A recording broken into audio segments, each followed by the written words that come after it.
This is Radio Norfolk. It's 14 minutes past 9. And a collective of artists in Norfolk have been chosen for a prestigious commission. They've won a competition to produce a sculpture which marks 25 years since the ban on gay people serving in the British military was lifted. Yes, that happened, well, quite recently, really, 2000. The piece will eventually be unveiled in Staffordshire at the National Memorial Arboretum. Let's meet two of the team who both have studios on the Holcombe estate, our artists in North Norfolk, sculptor Nina Bilbey and James Spedding. Welcome both. Good morning. Morning. Good morning. James joining us from Holcombe Forge, and I think, Nina, you've got the studio next door, haven't you? Yes, it's fantastic. Very muggy here today, very foggy. Yeah, it looks like that in Norwich as well. Kevin Bazeley also joins us. Kevin is from the charity Fighting with Pride. Morning, Kevin. Good morning. Lovely to have you along on the programme. I'm going to start with you, Nina. You must be thrilled with this commission. It is prestigious, isn't it? Oh, it's such an honour to have won it. We put in our proposal knowing how special this project was and how much we put our hearts and soul into it, but to win it has been extraordinary. What a way to start 2025. I mean, Kevin can tell you more about the charity and the cause, of course, but it's very personal to our hearts, and we're just over the moon, and that it's going to be made in North Norfolk. I mean, how fantastic is that? James, how did you learn that this was a possibility? That did you read about it, or was it something that you were approached about? Nina works with a letter form designer and stone sculptor called Charlotte, and Charlotte saw, I think, in the artist newsletter, just a call out really for submissions. So, a brief describing the project and an invitation to submit ideas. And it kind of snowballed from there, really. So I was brought in, I suppose, for our metalworking experience to combine with the stone elements of the memorial, and so I was a willing participant in the team. I bet it's nice and warm in the forge this morning there, isn't it, at Holcombe? It's absolutely freezing. If you're standing next to the fire, it's boiling, but we rarely are standing right next to the fire. So otherwise, our building is very fire safe. It's got no insulation, slates on the roof. It's a barn, basically, with wind howling through it. So no, not great in the winter time, I'm afraid. We'll give some name checks for all the artists involved in a moment, and crucially find out what sort of form this memorial is going to take. But Kevin Bazeley from Fighting with Pride, this all came about, this need for a memorial is one of the recommendations in a published report, isn't it? It is. So Lord Etherton was commissioned to do an independent review into the treatment of LGBT veterans during the ban years from 1967 through to 2000.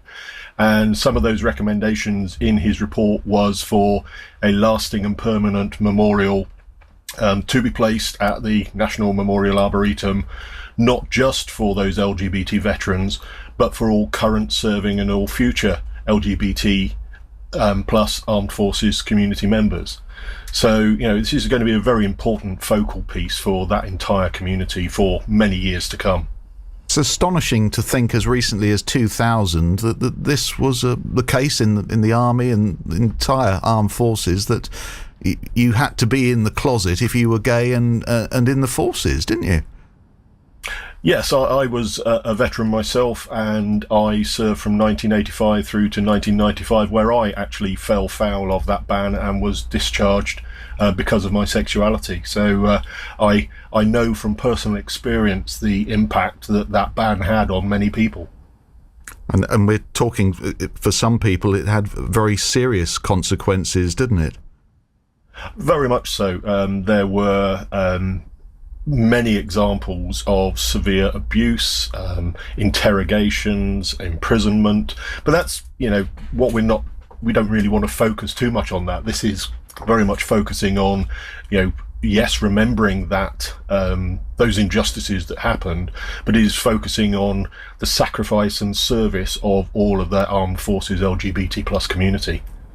And Nina, listening to what Kevin says there, that must spur you on and make you more enthusiastic about producing a memorial that so many people will see. Yeah, I mean, there was an evening event where, a little bit like the sculpture Oscars, where we were with the fantastic other shortlisted artists.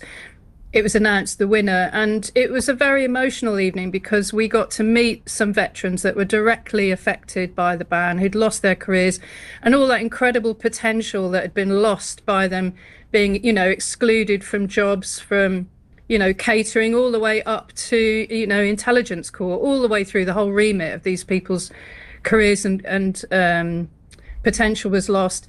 But also we got to meet some younger serving members of the armed forces, and they were absolutely fantastic. They saw this as a positive thing, although people can now serve and be themselves, secure that their careers won't be affected by who they love, which, let's put it down to it, this is all about exclusion because you happen to love someone that somebody disagrees with. And we're so proud to be part of a collective of people that have come together specifically to design and install this memorial. And the historic value of this object, this is going to be, like Kevin said, this is going to be a sculpture that will give armed forces, the LGBT plus people, somewhere to go and remember, but also know how fortunate that they are now because of other people's sacrifice, actually.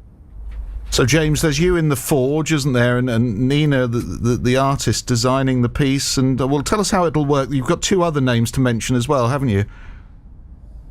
Well, actually, probably even more than that. So, the form of it is a sheet of letters, effectively, which the words are taken from the testimonials of serving and veteran armed forces members. And so the forms of the letters and the way that the words run has been designed by Charlotte Howarth. And there's Sue Apergis, who is a stones carver and designer in her own right. There's also Roger Foister in the forge with me, and Kate, who is another, I don't remember her surname, which is really annoying. Kate Holmes. There you go, Kate Holmes. Sorry, Kate. Who is also a letter cutter and stone carver, who are all going to be working on the project to deliver it, really. So it's handmade by us from start to finish here in Norfolk. And Nina, when will we get to see it? When is the unveiling? Wow, well, that's the incredible thing. We've got a very short turnaround, so it's around 6 months. So we're hoping that we know, I'm not going to worry Kevin by saying the word hoping, but we will be installing it in August, and hopefully there'll be a service at the Arboretum so that everyone involved can celebrate the achievement. So we're very tight turnaround, but, we're all professional artists that work in the the public and private sector, so we're very used to designing and installing large things under pressure and under deadlines. But Holcomb Forge, James, he's got a proven track record. He's not going to say it, but he's just delivered quite an extraordinary amount of historic metalwork for the castle in Norwich. So if you want to see some of James's work and Roger's work, pop to the castle and look at these incredible doors they've just installed. So we can do it, we know it, but of course, every day is valuable, and slightly anxious, but very, very excited, let's say that. Well, good luck to all of you. And Kevin Bazeley, you've clearly seen the design, and the judges were impressed. Very much so. The design brief itself is an incredibly complex one. It needed to reflect the suffering and the pain of that veteran community, but also be hopeful and positive for the future of our current serving and those future serving, and recognise all three armed forces, all branches of the armed forces. So it was a really complex brief, and we were so surprised when we had 38 entries, all of them very high quality. So certainly the team at Abraxas Academy should be rightly proud of the fact that they've come out on top of what was an incredibly tough competition of some amazing entries. And we are really looking forward to working with them and seeing this amazing memorial come to life at the Arboretum. Well, James has been stoking that fire up. I can feel the heat from here now, from the Holcombe Forge. And James and Nina, thank you for joining us, and Kevin Bazeley as well from Fighting with Pride. Thanks to you all.